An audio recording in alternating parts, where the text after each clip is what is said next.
ఓం శ్రీ మాత్రే నమః.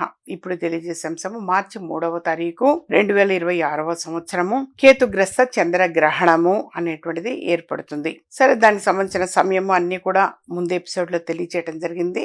అయితే పుబ్బా నక్షత్రము సింహరాశి వారు మాత్రము ఎక్కువ జాగ్రత్తలు తీసుకోవటం అనేది అవసరము.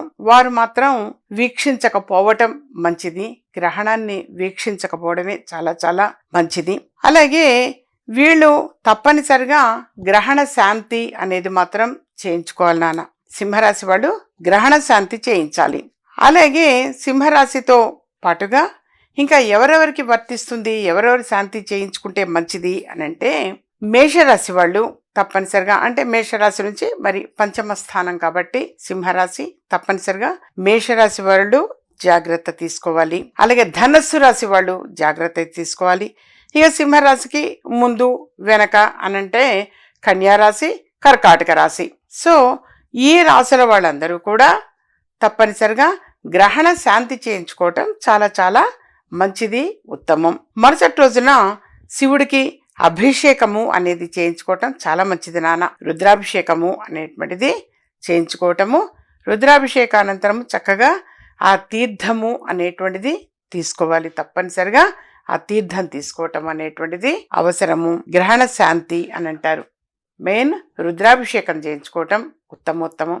అలాగే చంద్రగ్రహణం కాబట్టి చంద్రుడికి సంబంధించి అనంటే 2 కేజీల బియ్యము అనేటువంటిది కూడా తప్పనిసరిగా ఇవ్వాలి. బ్రాహ్మణునికి దానం ఇవ్వటము అనేది చాలా చాలా మంచిది.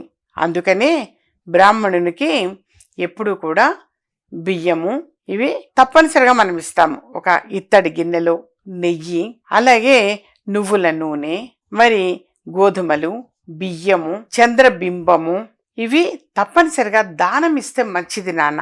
మీకు షాపుల్లో కూడా పూజా సామాగ్రి షాపుల్లో జనరల్గా దానం ఇవ్వవలసినటువంటిది అనేటువంటిది మొత్తం కూడా ఒక సెట్ ఇచ్చేస్తారు. కేతుగ్రహ బింబము, అలాగే చంద్రగ్రహ బింబము, ఏమేం వస్తువులు దానం ఇవ్వాలి ఇప్పుడు నేను చెప్పినట్టుగా ఇవన్నీ కూడా కలిపి ఒక సెట్గా ఇస్తారు నాన్న.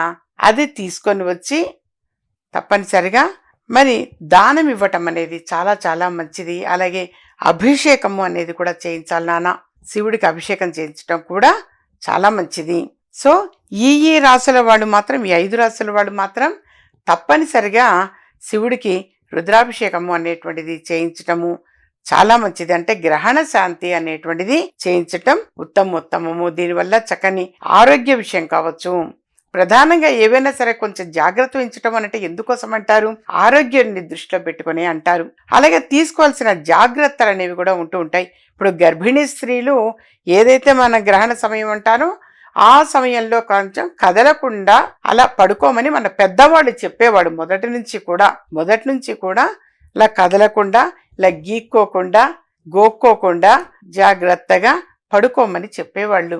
అలాగే మరొకటి కూడా ఏంటంటే ఎప్పుడైనా సరే గ్రహణానికి అన్నప్పుడు ఆ తర్వాతనే మళ్ళీ మనం చక్కగా శుద్ధి చేసుకోవటము అని అంటారు. ఇల్లు కడుక్కోవటమో, మాప్ చేసుకోవటమో, ఏదో చేయటము. అది చేసిన తర్వాత మరి ఆ దేవుడి గదిలో, పూజ రూమ్లో తప్పనిసరిగా అవన్నీ కూడా పటాలన్నీ కూడా మళ్ళొకసారి చక్కగా తుడవటము, గంధం పెట్టి బొట్టు పెట్టడము. అంతకంటే ముందుగా గ్రహణానికి పొద్దున్నే లేచిన వెంటనే 3వ తారీఖు ఉదయమే మనం దర్భ అని అంటారు. ఆ దర్భ అన్ని స్థలాల్లో కూడా ఏ స్థలాలు అంటే పచ్చడి జాడీలు ఉంటాయి.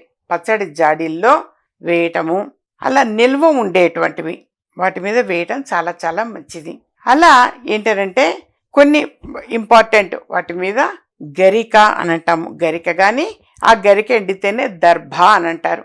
ఆ దర్భ కానీ అవి వేయటము చాలా మంచిది.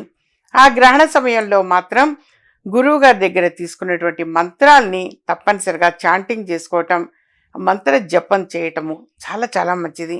అలాగే పట్టు స్నానము అని చెప్పేసి చేస్తాము. అలాగే విడుపు స్నానము అని చెప్పేసి తప్పనిసరిగా చేస్తారు. అందరూ తప్పనిసరిగా విడుపు స్నానం చేస్తారు. కానీ ఈ పూజ అనేటువంటి, పూజ మీన్స్ మీరు ఒక ఆసనం వేసుకొని కూర్చొని గ్రహ జపాలు కానీ, స్తోత్రాలు కానీ అవన్నీ కూడా పారాయణం చేయటము, ఇవి పద్ధతిగా అంత సమయం కూడా కూర్చొని చేయాలనుకున్నవాడు మాత్రం తప్పనిసరిగా పట్టు స్నానము అనేది కూడా చేయటం ఉత్తమోత్తమం పట్టు స్నానం చేసి ఆ తర్వాత చక్కగా మీరు చదువుకోదలుచుకున్నవన్నీ కూడా అంటే ఒక్క విషయం ఏంటంటే ఉట్టప్పుడు మనం 1,000,000 సార్లు చదివిన ఫలితం గ్రహణ సమయంలో ఒక్కసారి చదివితే లభిస్తుంది అని అంటారు. సో గ్రహణ సమయంలో ఏ మంత్రమైనా కనీసం 108 సార్లైనా సరే జపించటము ఉత్తమోత్తమము. అలాగే పారాయణం చేయటం అనేది కూడా చాలా చాలా మంచిది నాన్న. వీలైనంత వరకు ఆ విధంగా చేయడానికి ప్రయత్నం చేయండి.